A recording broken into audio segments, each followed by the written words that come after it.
On accueille Dahlia, donc les premiers à venir répondre à ces quelques questions lors de ces auditions des Inouïs du Printemps de Bourges. Bonsoir à tous les deux. Bonsoir. Pour travailler ces interviews, je me suis pas mal appuyé sur les séries de portraits réalisées par Paris Normandie TV. Je vous enjoins à aller faire un petit tour sur ces vidéos, ce qui permettra d'en savoir un peu plus sur les différents artistes qui participent aux Inouïs. Dahlia, c'est un duo, en fait, c'est Rachel, Havrez et Simon. Simon, vous êtes Havrais également ? Oui. Vous êtes basé sur le Havre ? Non, actuellement on est basé sur Paris. Ouais. Et j'ai été aussi un peu basée à Rouen, ce qui m'a permis de connaître un peu la scène musicale aussi de Rouen et de connaître celle du Havre également parce que j'ai grandi au Havre, voilà. Et donc Paris, ça apporte quelque chose de plus en termes de lien avec des professionnels peut-être, avec d'autres musiciens, ou est-ce que c'est juste il y avait d'autres choses à faire à Paris, quoi ? Pas forcément, puisque il y a aussi plus de groupes, donc plus de concurrence entre guillemets. Donc c'est vrai que c'est assez difficile d'attirer un peu les professionnels vers ces projets, sachant qu'il y a énormément de projets, donc c'est plus compliqué peut-être même. Oui. Après, l'avantage de Paris, c'est au niveau culturel, en fait. C'est des salles comme le Supersonic, où il y a des concerts gratuits tous les soirs, où vraiment on peut se nourrir de musique et de culture. Ça, à mes yeux, c'est fondamental aussi. C'est pour ça aussi que j'y vis, en fait. Alors, il y a eu un passage au moins au 106 Expérience, ici, oui. Il y a quelques temps de ça. 2 morceaux sur le label digital du 106. Oui, tout à fait. God of the Ocean et Kiss Kiss. Mm-hmm. Vous étiez toute seule à cette époque-là. Oui. Votre vie de musicienne et de musicien, elle démarre comment, tous les deux ? Moi, elle a démarré très jeune par le conservatoire. Et au Havre ? Après, oui. Et après, j'ai continué. Conservatoire, voilà. vous avez travaillé quel genre d'instrument ? J'ai travaillé en tout premier lieu le trombone à coulisses. Ensuite, après, j'ai dérivé vers la batterie, la guitare, même la MAO, tout ça. Moi, du coup, je me suis formée un peu en autodidacte au Havre. J'avais un groupe de rock et du coup, avec ma meilleure amie qui m'a formée à la guitare. Et après, je me suis formée au chant aussi. Et c'est pour ça que j'ai toujours cet amour pour le rock et pour les musiques un peu dures, comme le hip-hop dans un autre genre, quoi. Mmh. Et donc... ce groupe, à un moment donné, vous allez donc l'abandonner pour partir solo. Oui. C'était quoi cette envie d'émancipation ? C'était gagner de la liberté ? C'était des choses en tête que vous aviez, que vous ne pouviez pas produire avec ce groupe-là ? Oui, c'était exactement ça. C'était gagner de la liberté dans le sens où ça faisait 10 ans que je composais dans ce groupe-là. Et la guitare, c'est vraiment un instrument fabuleux, mais j'avais l'impression d'un peu tourner sur mes idées, etc. Et du coup, j'ai découvert les logiciels de musique. Et là, j'ai vraiment commencé à saisir que je pouvais faire des morceaux toute seule entièrement. Et ça m'a beaucoup apporté, et ça m'a fait beaucoup travailler aussi dans ma recherche des sons. Même de composer sur un BPM précis, de chanter juste, de tout faire tout seul. En fait, ça m'a beaucoup appris. Et là, vous saviez déjà ce que Dahlia pouvait devenir.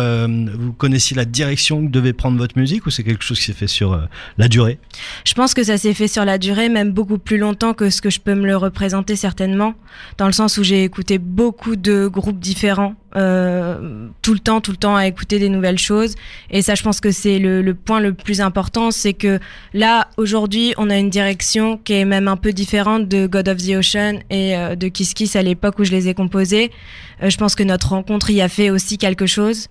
Et dans un an, ce sera ailleurs. Enfin, je veux pas que ça reste dans un endroit précis. Je veux qu'on soit dans une recherche constante, en fait.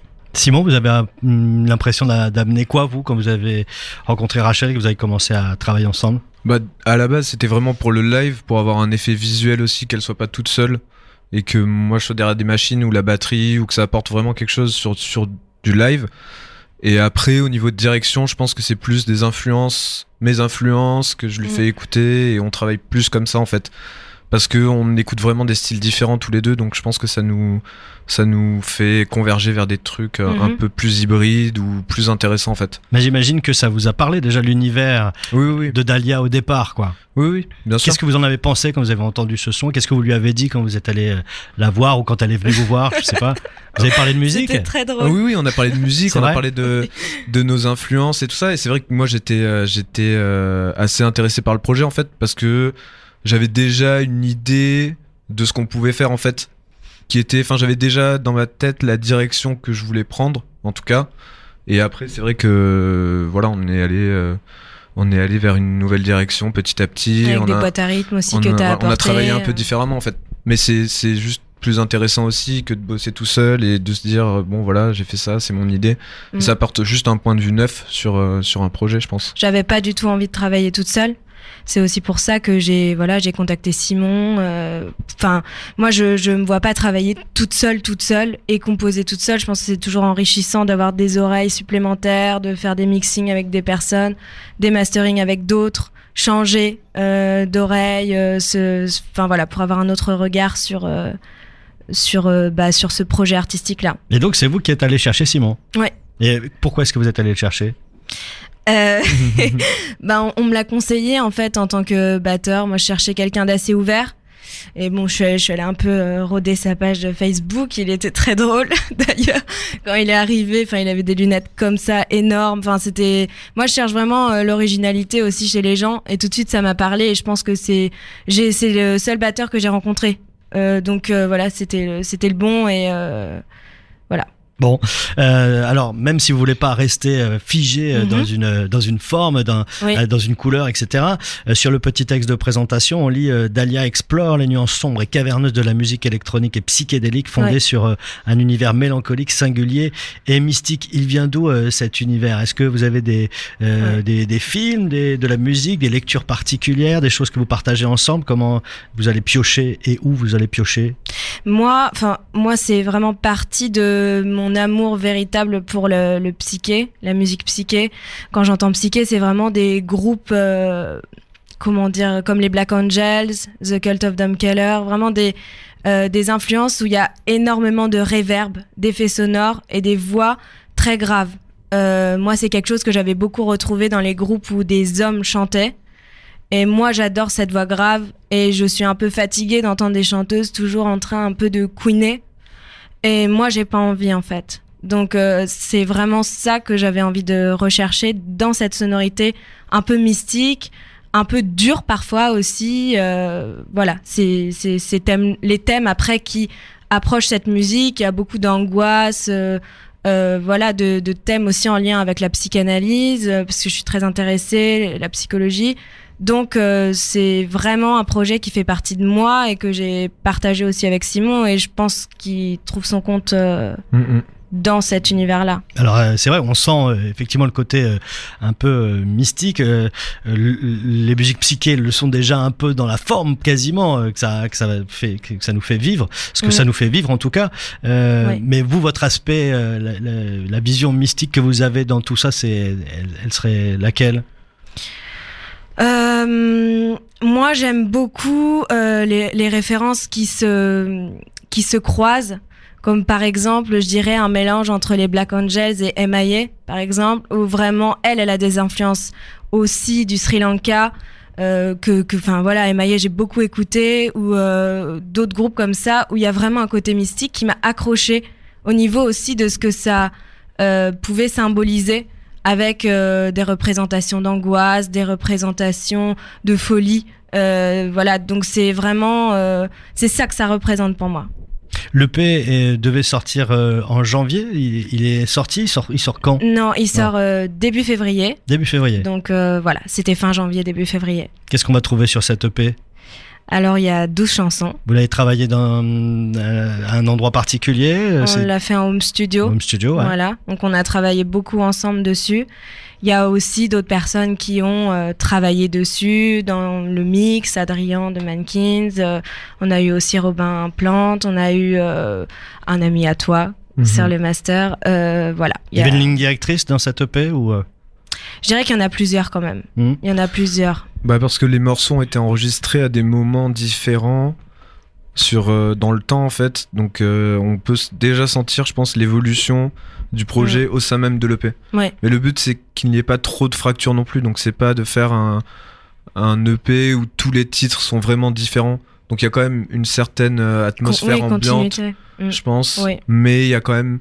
Et ça rend l'EP plus intéressant en fait. C'est pas comme si on sortait un EP de garage avec que des titres de garage ou un EP d'électro avec que des titres d'électro. Enfin, il y a plein de choses différentes, mais en même temps, je pense que ça se rejoint sur le fond, même au niveau des textes et tout ça. Bon, oui.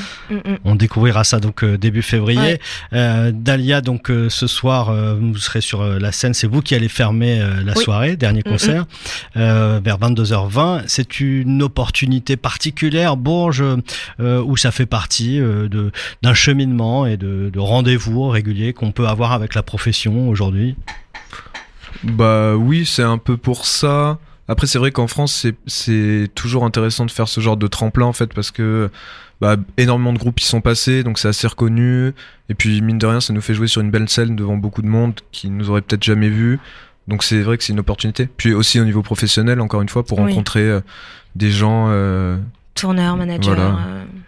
Ça, c'est important pour nous. Donc aujourd'hui, vous vous sentez prêt à passer une marche supplémentaire, mais comment est-ce que vous envisagez votre parcours musical ? Est-ce que vous voulez en faire un métier ? Est-ce que c'est avant tout la volonté de s'exprimer au travers de ce média-là qu'est la musique ? Est-ce que... je pense que c'est les deux, dans le sens où ça fait vraiment partie de nous.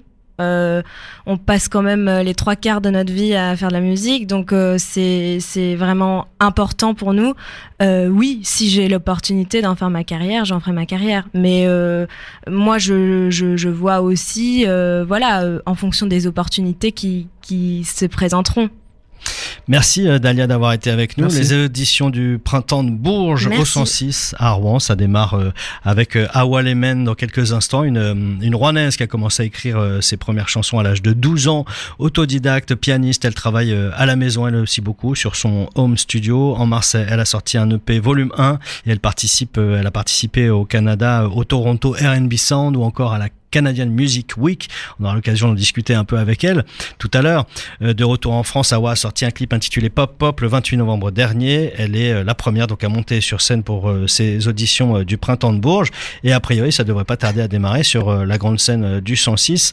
On écoute. Non, c'est pas parti encore pour le moment. Donc, et comment est-ce que vous envisagez justement cette relation entre musiciens ? Awa là va monter sur scène, il y a donc les autres musiciens qui sont là. Vous vous êtes parlé un peu, vous êtes dit on n'est pas, on s'est parlé. C'est pas la guerre quoi. Non. Du tout, non. Justement, ce qu'il disait Mathieu avant, c'est que c'est pas une compétition directe. Enfin, c'est même pas une compétition en soi. C'est juste des projets qui sont à certains stades et qui sont peut-être plus à même à jouer au Printemps de Bourges que d'autres. Il n'y a pas du tout de rivalité.